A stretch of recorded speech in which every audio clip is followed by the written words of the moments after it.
Ready? Follow me.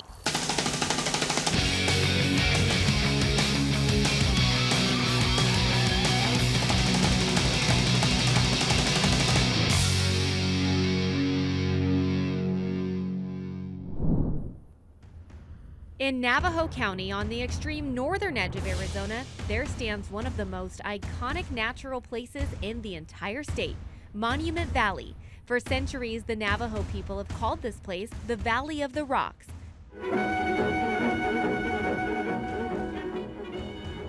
But to the rest of the world, it's a cinematic dreamscape, etched into the mythology of the American West. From John Ford's westerns to modern sci-fis and even classic cartoons, these mesas and spires have shaped how generations imagined frontier freedom and rugged beauty. Yet beyond the film lens lies deeper stories. This land is alive, its horizon carrying the weight of both past challenges and future adventures. This is Monument Valley, timeless, iconic, and profoundly Arizona.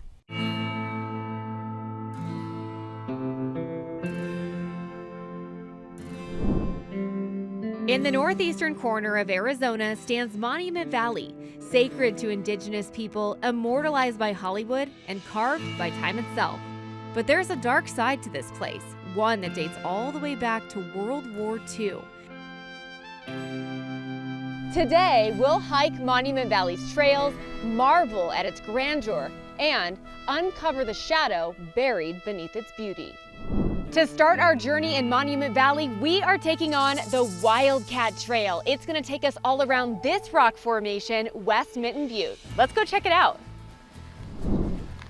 The Wildcat Trail is a 4-mile loop with an elevation gain of 393 feet. It's a fairly easy trail that is one of the only trails you can hike in Monument Valley without a guide.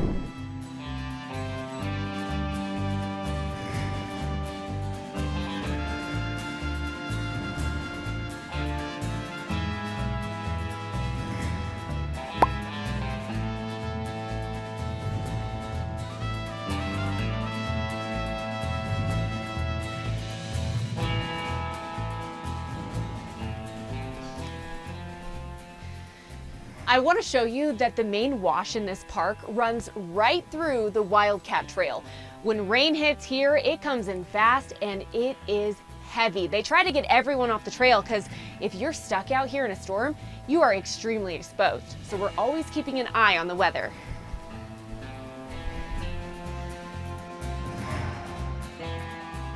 Are we in the deserts of Arizona or on a beach somewhere? This trail is surprisingly sandy. Look at this. It's gonna be fun for now, but on the trek up, it might be a little tough because this is one of those trails where we're not going up to a summit, we're going down into the valley. So for now, let's just enjoy going downhill and these views.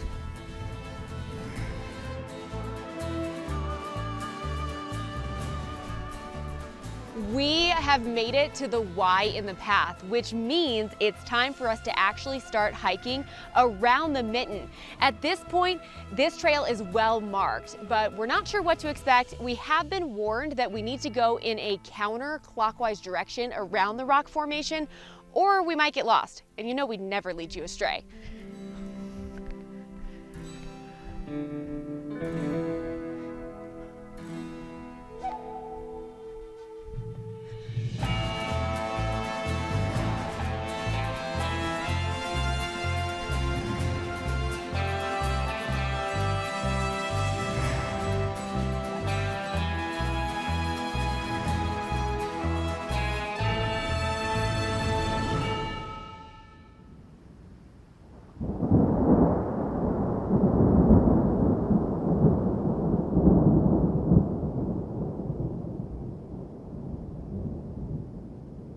We're coming around to the side of the butte, and it's so interesting to see it from here because I think that when we typically see this on film or in a photo, you see it straight on. So from the side, it looks so thin and so different, and that's why it's so fun to get out so we can see all of nature's angles.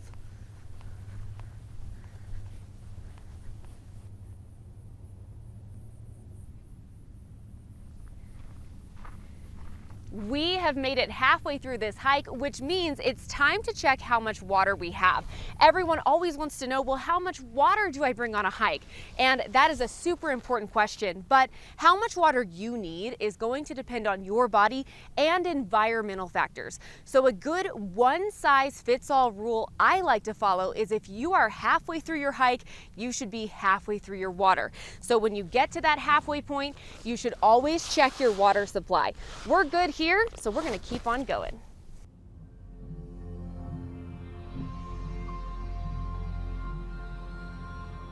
We are now on the backside of the butte, and everywhere we look, there's a magnificent view of a rock formation. Behind us is East Mitten Butte, and then look at what is over here.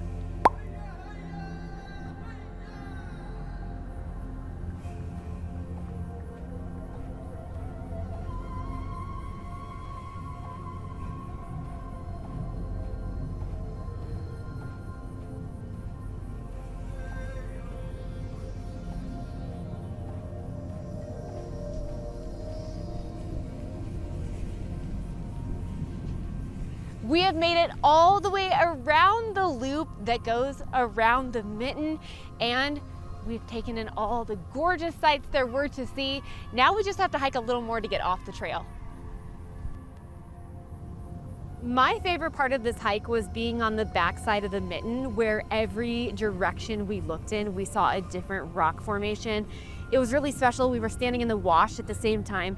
It just made me feel really at peace and connected to nature. We are wrapping up the Wildcat Trail, and while this is the longest hike we're gonna do on this adventure in Monument Valley at 4 miles, I thought that this hike was very doable. We saw families, and even the children were walking on their own. We saw lots of pets. This is a very, very fun hike that's pretty leisurely and a little bit more like a nature walk with just a few steep moments on the path. I would definitely recommend putting this one on your bucket list because look at these views. And this is just the beginning. Let's see what else we can find here in Monument Valley. Today, we met with Stanley Crank, an Indigenous tour guide who talked with us about his people's perspective of Monument Valley. Navajo land is like the attraction around here. And of course, we know Monument Valley is certainly one of the attractions here. So here we share our culture, our heritage, and our traditions with the people here. How can people be respectful when they're visiting? To respect some of the privacy of these Navajo people there, as they live a quiet lifestyle among some of these monuments there. They have a sense of pride and that they wish to be living in a world in their own realm there.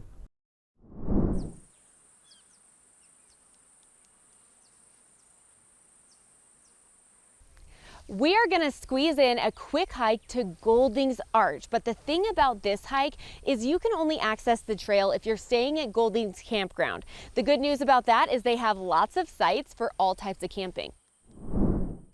The Golding Arch Trail is 0.6 of a mile long with an elevation gain of 88 feet. The trail can be a little tricky to follow, so be sure to download a map before you go. Let's go check it out. Okay, we are off to a technical start here. We have these steps and they're covered in sand, so they're very slippery. I have to be pretty careful. It's funny because this is our shortest hike, but it's also our most technical. Okay. Whew, now we're on the sand. It's like we're on the beach. It's hard to not run a little, pick up some speed going downhill that fast. Oh, look how pretty this is. These trees have lost their leaves, but there's so much bright greenery with this grass.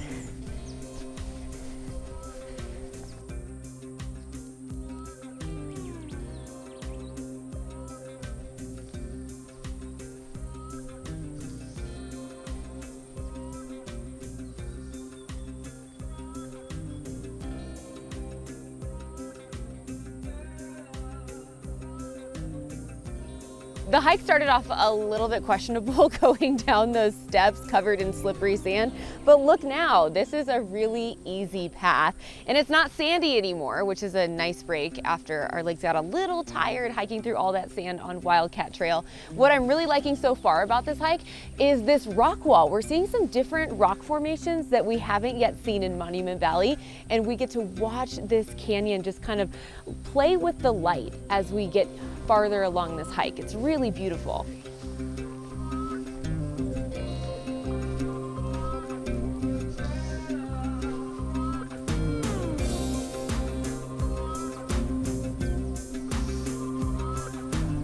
Oh, here's yucca too. I just think it's so special that we're in the middle of the desert and we still find this plant life. So this is yucca that we've been seeing pop up here and there throughout Monument Valley, but so far seeing a good bit of it on this hike.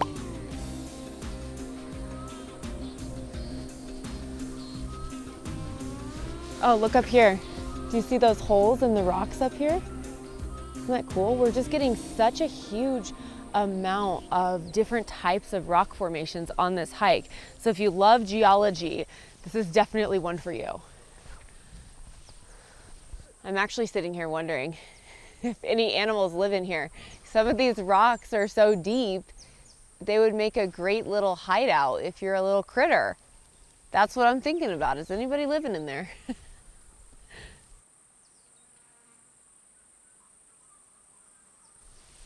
I am mesmerized by the beautiful toll that erosion has taken on these rocks. I could stare at it all day, but we are at the halfway point and we have an arch to get to.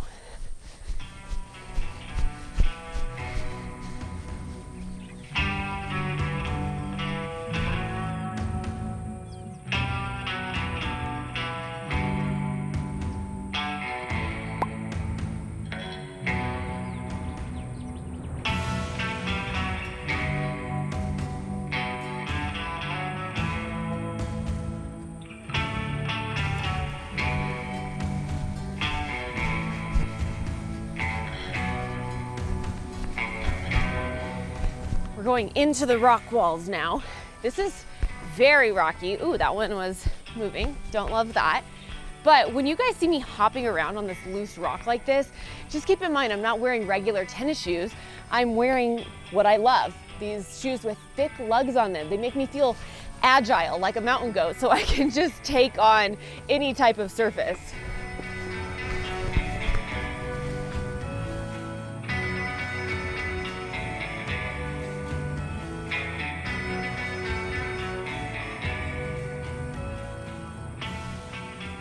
Okay, there are two ways we could go. That one, maybe that's not an option. So this must be the trail, but it doesn't look like a trail. What do we have here? Okay. All right, we're gonna scramble. Okay. I think of scrambling like climbing a ladder. Feet are the most important. Whatever works for you is the right way when you're in this situation. This is fun. I wasn't expecting this, but I like it. Okay. Oh, it's right here. I wasn't expecting it to just be right in front of us. It's beautiful and it perfectly frames these other rock formations behind it. Wow. A little work there at the end, but overall such an easy hike for such a beautiful ending.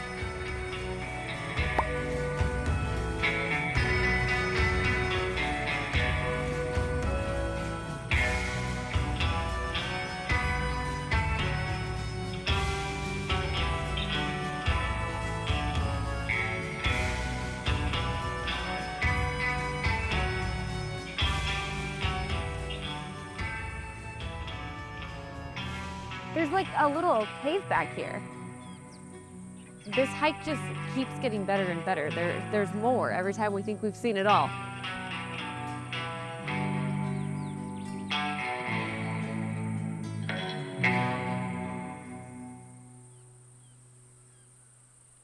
Should we see what's over here? There's so much to explore in just this one little hike.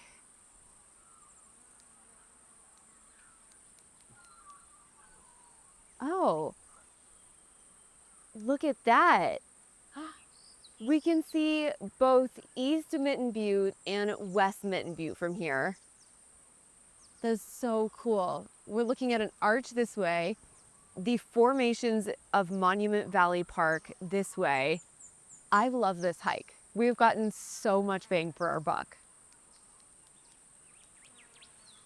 While Monument Valley is beautiful, there is a dark side to its history.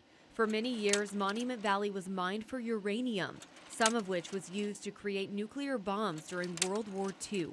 Today I met with Sabrina Minigoats, an indigenous artist, jeweler, and activist who is raising awareness about the dangers of uranium. Sabrina, tell us about your beautiful jewelry and what makes it so unique. Most definitely. What I did was I mixed traditional Navajo medicine and I actually added a twist to it. We are adding uranium glass beads to pay homage to the Navajo uranium miners and to raise awareness about the ongoing uranium crisis on the Navajo Nation. Tell me about how you got on this path of taking something that's, not the most favored part of your history and trying to turn it into something beautiful and making it a tribute. Mostly it was for empowerment. I felt that we were very much swaying away from talking about uranium. I was only 15 years old when I found out about uranium contamination on the Navajo Nation. And to me, at that point in my life, I felt like I should have known more sooner, even as like a young teen.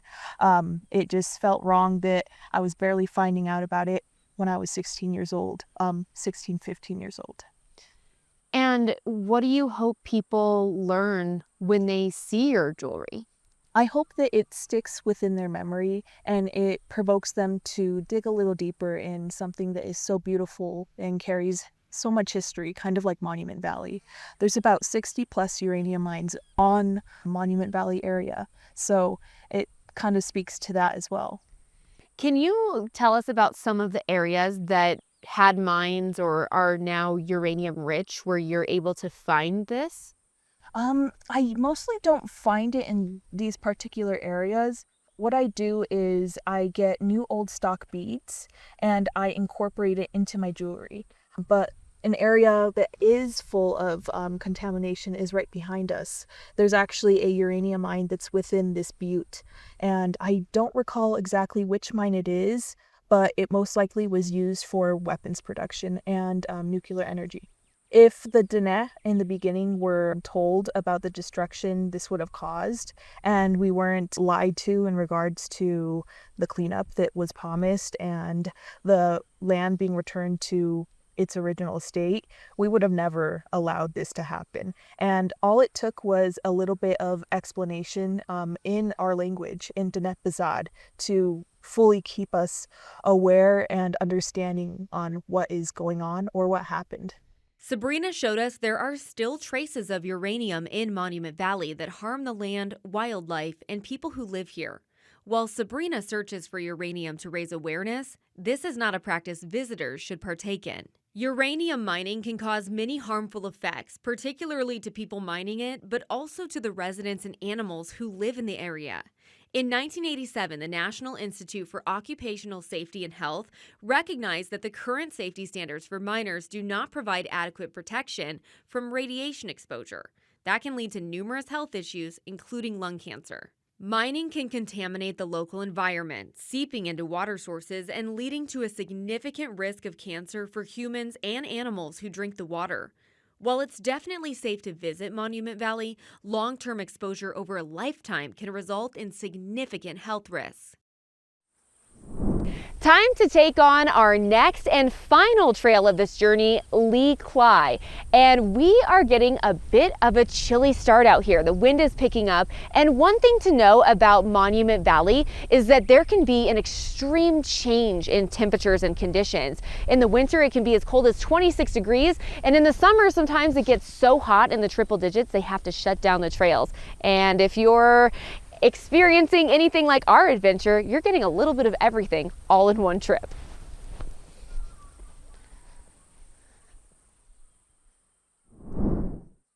The Lee Clyde Trail is 2.7 miles long with 393 feet of elevation. It's a fairly easy trail that leads you away from the visitor center and deeper into nature.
We're at a point in this hike where we have some options. We could take Miners Loop. That would add half a mile to the adventure, but you would get some more views. We do know that there's a pretty steep elevation gain if you take that route, and apparently it's extremely difficult. We're gonna continue on Lee Clyde. We're at the halfway point, and you know that means we should be halfway through our water, and we're doing great.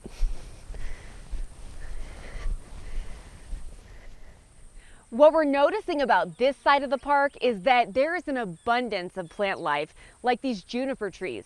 And we know that this land is not only beautiful, it's rich in resources. The trail started out sandy and pretty flat, but we've been walking through the wash, hitting rocks, and now we are in for a climb.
We have come to the end of Lee Clyde Trail. I thought that this was just a nice, gentle path that allowed us to see another side of Monument Valley, one with some more shade, plant life. We got beautiful views of Mitchell Mesa, and we got to take in the sights of numerous rock formations. I really enjoyed this trail. It was the perfect way to end our time here in Monument Valley.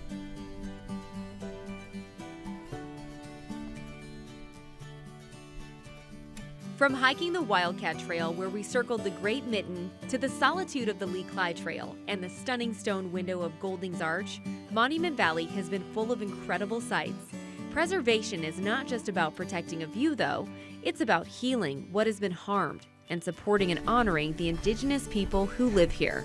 As we leave these trails behind, I'm reminded that loving a place means caring for it, restoring what we can, safeguarding what remains, and ensuring that Monument Valley continues to endure for generations to come.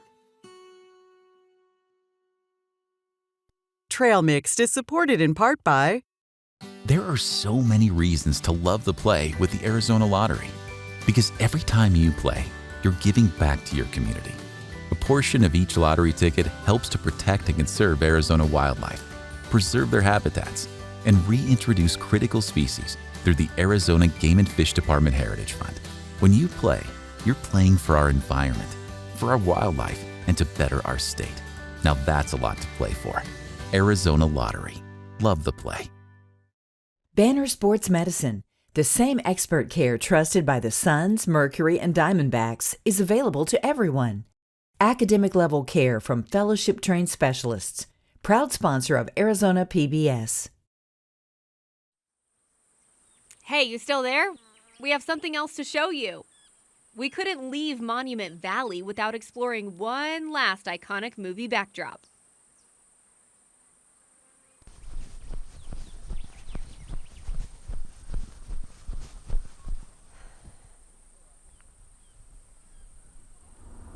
I'm pretty tired from all that hiking. I think I'll go home now.